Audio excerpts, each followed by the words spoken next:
to society here.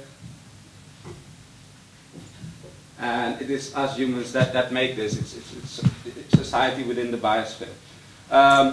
And if you want to see what the influence is, if you design in line with cradle-to-cradle, if you have this intention, then there's a lot of potential for improvements, potential for making this transition towards more cyclical relationships. And waste equals food is if you have these closed loops and your waste becomes food, then you see that the extraction from the Earth's crust, there's a potential for a reduction over there. What you also see is that the outflow out of the technical into the biological metabolism has the potential to be reduced, because when you design according to cradle-to-cradle, you make sure that you design either for the biological or for the technical metabolism. So you keep them separate. So there's a potential for reduced outflow into the biological metabolism, and there's also a potential for reduced pressure on the natural system in order to support the technical metabolism. If you look at the second tenet, use current solar income. If you use the current solar income as opposed to the use of fossil fuels, then again you see a potential of reduced extraction from the Earth's crust to fuel your economy.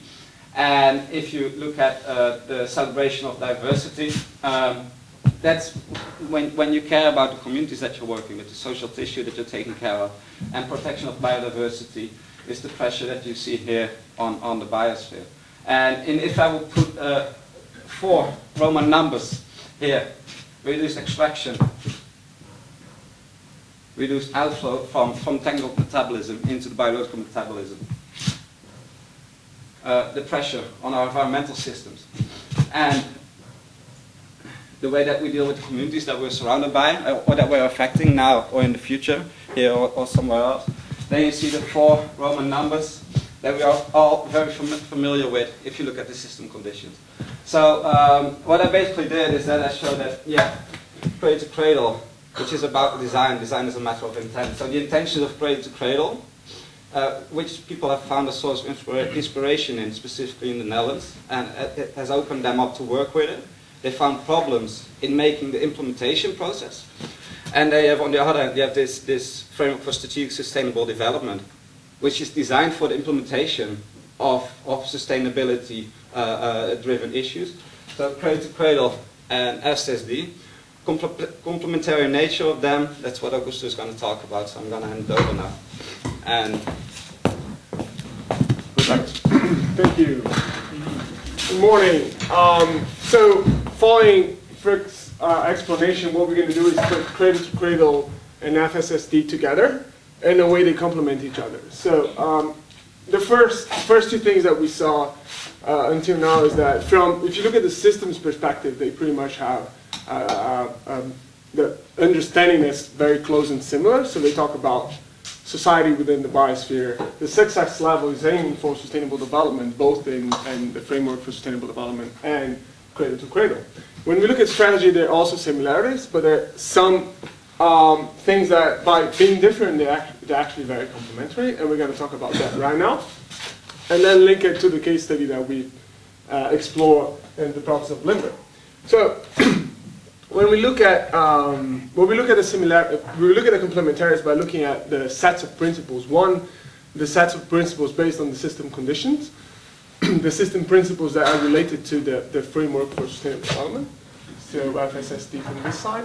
And we also look from a set of principles or tenets of cradle-to-cradle from the other side, looking at those principles here. When we look at the first set of principles here that most of you know, and the way they're framed, the reason that they're framed like that is basically because to planning complex system and using backcasting that we're going to explore in a few minutes, it's important that the principles to use in planning complex systems, they have certain criteria that needs to be in place. So this is a group of 4 principles that have been explored and changed for the last 20-something years. That relates to criteria such as like it's necessary for sustainable development, it's concrete, it's general, it's non-overlapping, and among others. So this is a set of principles that allow this to be used in planning, to be used in backcasting as a means to planning complex systems. So when you see those, when you read those principles, you see that they're very, you can say they're very strongly robust. And robust by being concrete, by being non-overlapping, by having those criteria, by being general enough. And by being robust, they also indicate that they can be very systematic in the way they approach it. They give us, or they allow us to be systematic by analyzing them. On the other hand, if you look at the principle that related to cradle-to-cradle, they're more open, and they're based on metaphors. That's the first thing. And by being based on metaphors, they're not, so as you can see, they're not necessarily strongly concrete. They have some overlapping issues, so they don't follow the criteria of the principles on the other side. But exactly because of that, they allow creativity by being based on metaphors. And when do we use metaphors in creativity? It's when we want to design a system. So those, we consider the cradle-to-cradle principles, or principles that are derived from the cradle-to-cradle concept. They're very related to design principles, the principles of design. On the other hand, if you look at FSSD, by being robust and being systematic, they're very strongly supportive of planning. They're strongly supportive for decision making. And when we, after designing, when we want to implement something, and the decision maker, the manager, wants to decide where to go, what a manager needs is a planning process that's systematic, it's robust. I want to have something that is not overlapping and concrete enough so I can choose my path. So this is very good and strong for planning and decision making. And this is very good for design and creativity and creating a new one. When we presented this to the problems of Limber, first of all, we asked them to explore their own principles, what they use as principles of design. What are the principles that you use to define your vision or to plan for the future for sustainable development?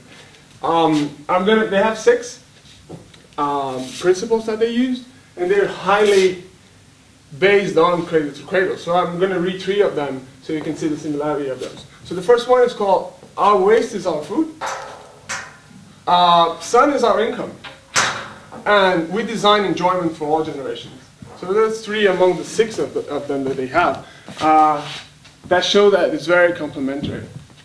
When we did this workshop in the province of Limburg, we asked them to, after we presented the sustainability principles, to look at the characteristics of sustainability principles against the characteristics of the principles that they had for the province.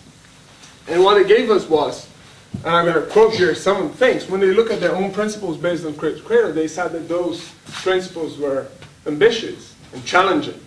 They're long-term, appealing, concise, understanding, right? Because they created their own principles based on the ideas and metaphors of cradle-to-cradle. It's understandable that it's understanding for them that the principles that they've created. So this is the ones that they created for themselves. When they look at those, it was different characteristics that came out. So they, and I quote here, they said this is a very scientific.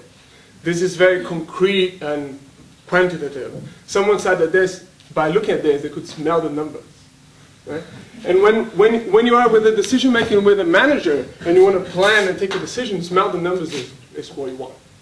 Right? So this is very strong. So that confirmed in a way that principles for decision making and principles of design and the way they could complement each other. And then we moved, when we're talking to them, we moved to